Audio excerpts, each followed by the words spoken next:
ఓం నమో నారాయణాయ.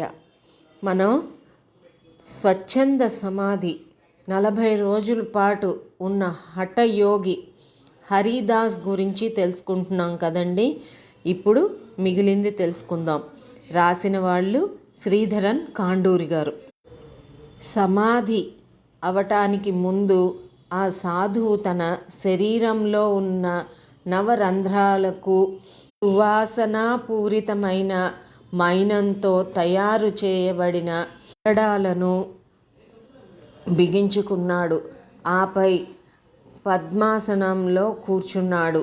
ఆ తరువాత తన నాలుకను వెనక్కి వంచి గొంతులోకి చేర్చుకున్నాడు. ఆ తరువాత తన 2 చేతుల్ని ఛాతీ మీద అటు ఇటు వేసుకుని ఆపై శ్వాసను పూర్తిగా స్తంభింపచేశారు. ఆ తరువాత కొందరు సైనికులు గాలి, నీరు చొరబడని ఒక ప్రత్యేక వస్త్రాన్ని వస్త్రంపై దట్టంగా మైనాన్ని పూశారు. దానివల్ల ఆ వస్త్రం గుండా గాలి కానీ నీరు కానీ అవతల వైపుకి వెళ్ళలేదు. ఈ వస్త్రాన్ని ఆయన శిరస్సు చుట్టూ బలంగా కప్పటం వల్ల ఆయనకు ఏ మాత్రం గాలి పీల్చుకునే అవకాశం ఉండదు. ఆయన శిరస్సుపై కప్పి ఆపై తాళ్లతో ఆ వస్త్రాన్ని ఆయన మెడకు గట్టిగా బిగించి కట్టడం జరిగింది. ఆ తరువాత ఆయన్ని ఒక పెద్ద బలమైన చెక్కపెట్టెలో ఉంచి అది తెరుచుకోకుండా ఉండడం కోసం దాని మూతకి బలమైన మేకులు కొట్టారు. ఆ తరువాత ఆ పెట్టె మీద రంజిత్ సింగ్ యొక్క రాజముద్రను ముద్రించబడింది. ఆ తరువాత ఆ పెట్టెను భూమి లోపల ఇటుకలతో కట్టబడిన ఒక చిన్న గదిలోకి చేర్చబడింది. ఆపై ఆ గది పైన మూత వేసి దాని మీద ఎత్తుగా మట్టితో కప్ప వేయబడినది. ఆ తరువాత ఆ ఎత్తుగా ఉన్న మట్టి మీద ఒక సైనికుడు కాపలా కూర్చోపెట్టబడ్డాడు. అంతేకాకుండా ఆ సమాధిని ఎవరూ తెరవకుండా ఉంచడం కోసం పగటిపూట 4 సైనికులు, రాత్రిపూట 8 మంది సైనికులు కాపలా ఉండబడ్డారు. 40 రోజులు గడిచాయి. మహారాజు రంజిత్ సింగ్ సాన్నిధ్యంలో ఆ మట్టి తొలగింపబడినది. ఆపై భూమిలో ఉన్న చెక్కపెట్టె బయటకు తీయబడినది. సాధు హరిదాస్ సమాధి అయిన సమయంలో ఉన్న ఫ్రెంచ్ మరియు ఆంగ్ల వైద్యులు ఈ సమయంలో కూడా ఇక్కడికి వచ్చారు. ఆ తరువాత ఆ చెక్కపెట్టె మీద ఉన్న రాజముద్ర సరిగా ఉన్నదా లేదా అని పరిశీలించి ఆపై ఆ పెట్టె తలుపులను బిగించిన ఉన్న మేకుల్ని తొలగించారు.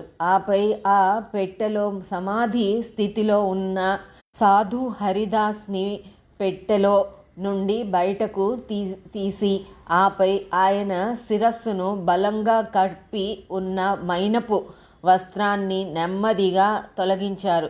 చెక్క బొమ్మలాగా నీలుకుపోయి ఉన్న సాధు హరిదాస్ మీద వేడి నీళ్లను ధారగా పోశారు. ఆ తరువాత ఆయన శరీరాన్ని మర్దన చేశారు. ఆ తరువాత ఆయన శిరస్సు పైన, కంటి పాపలపైన, నాలుకపై నెయ్యిని వేశారు.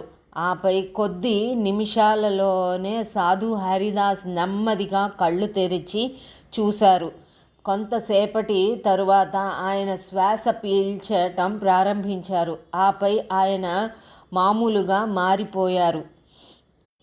కుండలిని శక్తిని నిద్రలేపగలిగిన యోగులు తమ శారీరక ధర్మాల్ని ఆపివేసి ఎంతకాలం అయినా ఇలా సమాధిలో ఉండగలరని సాధు హరిదాస్ రుజువు చేశారు. ఈ సంఘటనకు ప్రత్యక్ష సాక్షులైన అనేక మంది ఫ్రెంచ్ మరియు ఆంగ్ల వైద్యులు భారతీయ యోగుల యొక్క యోగ శక్తిని ప్రత్యక్షంగా చూసి ఎంతగానో ఆశ్చర్యపోయారు. సాధు హరిదాస్ 40 రోజుల పాటు భూమి అడుగున సమాధి చేయబడి 41వ రోజున బయటకు తీయగానే ఎప్పటిలాగానే శ్వాస పీల్స్తూ కనిపించారని, ఇది గొప్ప అద్భుతమని, ఇది జీవశాస్త్ర ధర్మాలను ధిక్కరించే అమానుషమైన సంఘటన అని టెన్ ఓస్బర్న్ మరియు సర్ క్లాడ్ వేడ్ అనే 2 ఆంగ్ల అధికారులు లిఖితపూర్వకంగా ప్రపంచానికి తెలియజేశారు. ఇది మన సాధువుల యొక్క గొప్పతనం, మన సిద్ధయోగుల యొక్క గొప్పతనం అండి. తర్వాత భాగంలో ఇంకొక సిద్ధయోగుల గురించి తెలుసుకుందాం. ఓం నమో నారాయణాయ.